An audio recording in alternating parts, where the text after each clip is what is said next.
see is that everything that Christ done throughout the whole Bible, there are about 54 verses, New Testament, let me change that, a little bit of Old Testament, but there are about 54 verses concerning Christ's suffering and what he was going to have to suffer.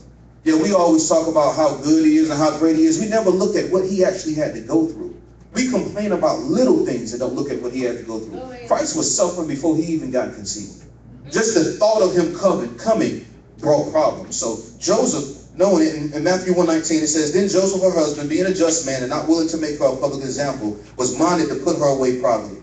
But while he thought on these things, behold, the angel of the Lord appeared unto him in a dream, saying, Joseph, thou son of David, fear not, take unto Mary thy wife, for that which is conceived in her is of the Holy Ghost, and she shall bring forth a son, and thou shalt call his name Jesus, for he shall save his people from their sins." That's a hard thing to do. We all have dreams, right? We all have our different reasons of why we have dreams, interpret them the ways that we interpret them. But how many of us actually go and act 100% off that dream? Have you had one dream you can say, okay, that's the dream I had. Therefore, everything I do from this point concerning my life is going to be catered towards this one dream. People will think you're probably crazy. But Joseph did. Joseph said, no matter how I feel about this woman that I've just recently met, that was supposed to be a virgin, that I'm engaged to, that is now pregnant, that I now want to put away softly, because I had a dream about an angel, I'm going to forget all of that life that I was getting ready to go to, and I'm going to cater my life towards helping this woman do this and marrying her and being a husband to her and staying with her.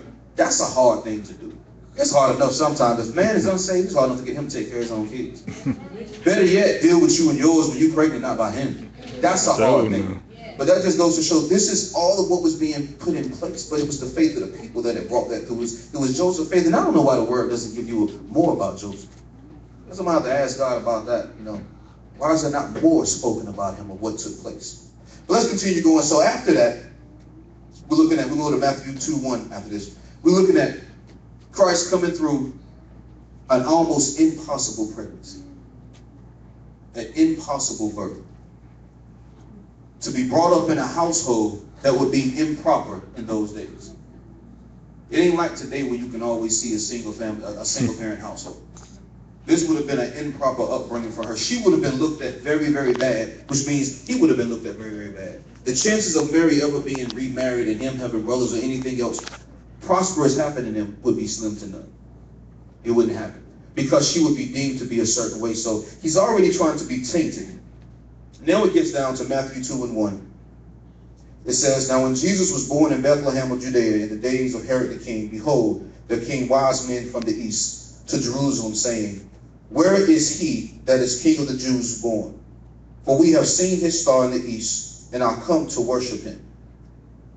This is where you begin to see, okay, something is great about this. Something is happening more than what we just thought. I really believe that this